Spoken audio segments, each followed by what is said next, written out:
Hello everyone, welcome to Harry's Book Cafe. I know many of you are here because you have heard the conversation between James O'Brien and I had on this Tuesday's LBC show. So I do want to use this opportunity to thank everyone for coming here.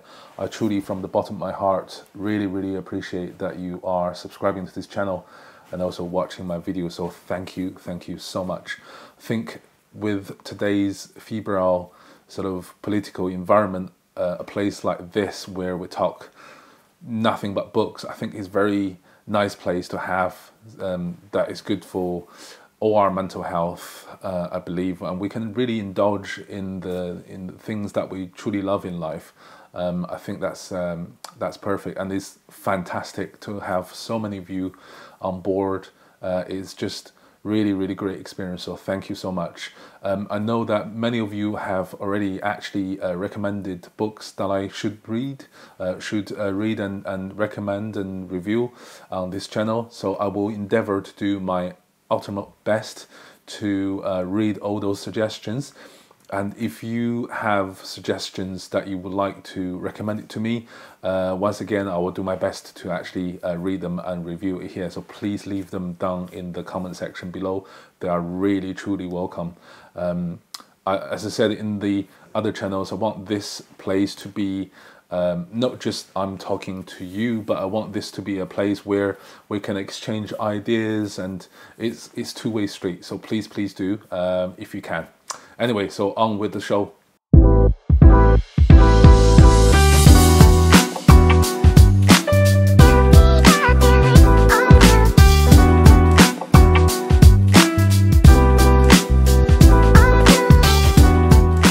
Hello everyone, welcome to Harry's Book Cafe. Today let's talk about the relatively new book, All the Lights We Cannot See by Anthony Doerr.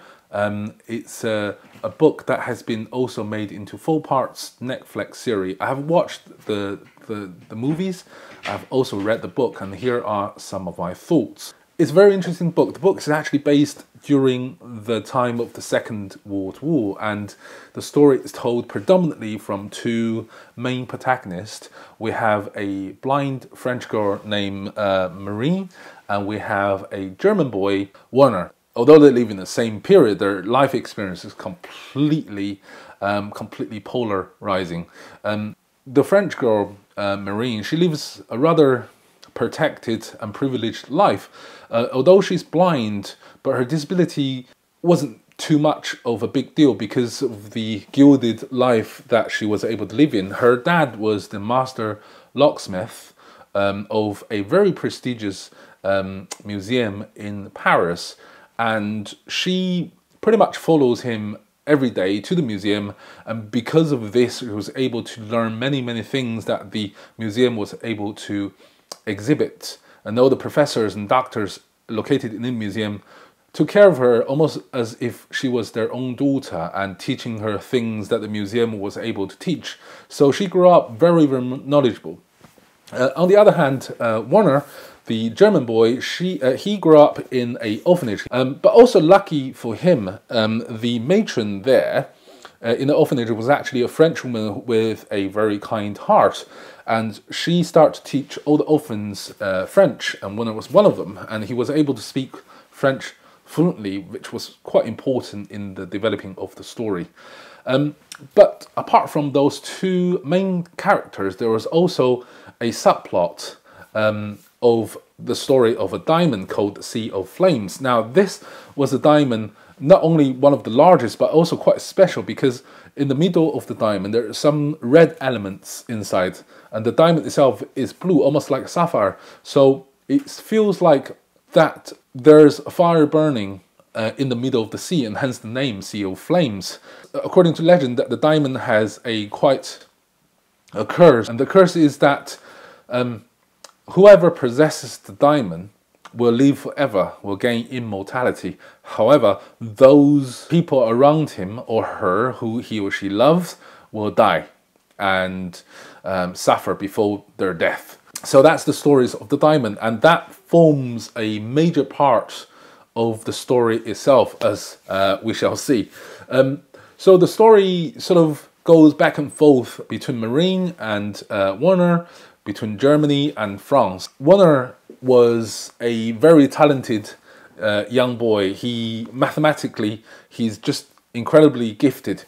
And because of that, he was able to construct a radio set by himself without supervision, without any guidance from any of the teacher. Well, in fact, there's no teacher, there's just a matron. He was able to construct a radio set for himself, and because he speaks French fluently, he was able to listen to a French podcast by a French professor who every evening teach philosophies and science and told children stories. He was listening on that.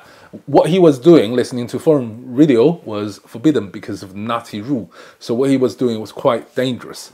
The story focuses on equal parts on the girl and the boy, but from the reader's perspective, I felt that the boy's story is richer in texture and plotline, even more than Marine's. What happened is the war broke out. The Nazi invaded France, invaded Paris. Marine's dad and her runs away from Paris. The journey was laborious and treacherous, and they end up in a French village somewhere close to Jersey, so almost on the edge of France, an island protected by fault, because the father's uncle was living in that village. So the boy, on the other hand, was, by his own talent, end up in one of the most prestigious college in Germany. But the college at the time was really designed to train German officers, Nazi officers. It was incredibly brutal. Every weakness is designed in that college to be weeded out. There's no mercy, there's no concern. Everyone has to go through like really physical, challenging tasks, and they were encouraged to be brave, to be courageous. Their life is basically there to serve the Führer, to serve the Reich. So they were just training monsters, basically. There are three very interesting and important characters that Werner met during that college. And the first one is a boy called Frederick. Frederick is very ill-suited to the life of that particular college because he was essentially a dreamer. He does not believe in the Reich or the Führer. All he wanted to do is study birds. He suffered horrendously in that college. So the second one is another student named Giant, because he was absolutely huge. He was easily over 7 foot tall and as wide as a beer barrel. The third one is a science professor. Now, the science professor discovered Werner's talent quite early on, and he called him off to his laboratory, and they started to inventing a method using the technology of radio and trigonometry to pinpoint enemy broadcast, to listen to enemy broadcast, and using this new technology to pinpoint their position. That technology was incredibly successful. In fact, we're going to read that during the war, Werner and his unit, including the Giant, was so successful that they killed so many Russian, Ukrainian and Polish radio and spies because of the technology. They were able to pinpoint their position. Interestingly, those three characters plays a huge parts, but in the movie they were next to nothing. But we'll talk about the movie in more detail a little bit later. What happened on the French side is that Marine and her dad was living with their uncle Etienne. Etienne actually have a secret radio set that he was using, or he would be using later on, to help the French resistance. They were broadcasting some coded words to the freedom fighters to help resist the Nazi occupation. It goes back to the story of the diamond. Marine's father, the locksmith of the museum, he has the diamond with him in the hope of protecting it from the Germans. One of the Nazis' missions was to capture this diamond, and that responsibility falls on the shoulder of a Nazi officer, a sergeant major. His task is to not only trace the Sea of Flames, but also confiscate all the diamonds and precious stones all across Europe to give it to the Nazi regime, the Reich. But he also has a personal mission, because this guy has been diagnosed with late-stage cancer. Because of legend surrounding the diamond, or whoever possesses the diamond will gain immortality. His mission, his personal mission, is to find this diamond. And throughout his investigations, there are twists and turns which ends up with him coming to this French village to gain this diamond. More on that a little bit later. The Germans were really frustrated because the American bombing coming to bomb the German positions were incredibly precise, and the Germans suspected that there must be spies in this village to help the Americans to pinpoint the German positions, and they could only do that and let the American know by radio. So they suspect that there must be a radio operator within the village, and they were right. The radio operator was Marine and her great uncle Etienne. You see, that part of story now leads to the German boy, Werner, right? By this time, he's no longer a boy, but a soldier of the Reich. His radio unit, together with the giant, came to France, to this part of the village, and with their new technology, he was able to pinpoint where Marine is.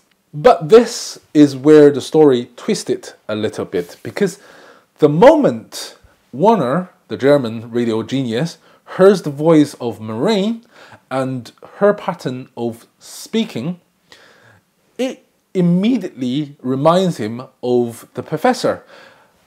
And to confirm this even further, that the Marine, the woman who was podcasting, was using the same frequency, 1310, as had the professor when Werner was young. So he thought, hold on a minute, this must be either the professor's daughter or professor's granddaughter. What's going on here? So he started to lie to his superiors to say that I still haven't found the radio operator yet because I haven't heard any radio signals. He was lying because every night he was listening to this woman talking about story. She was reading story from Jules Verne's 20,000 Leagues Under the Sea, and he was absolutely captured and fascinated by her story, by her, and in his mind he has no doubt that this woman has something to do with the professor. So one thing leads to another. That's where the story starts to get really dangerous for the two young people to start meeting. But remember, at the same time, the treasure hunter was on their doorstep. What happens next are quite tragic. Something that happens to Marine's dad, to the German boy, also to the treasure hunter. So there are sort of triangle of tragics. Very sad. So I won't tell you what happened. I would like to encourage you to read the book itself. Fantastic book. I highly recommend it. There are a few criticisms though.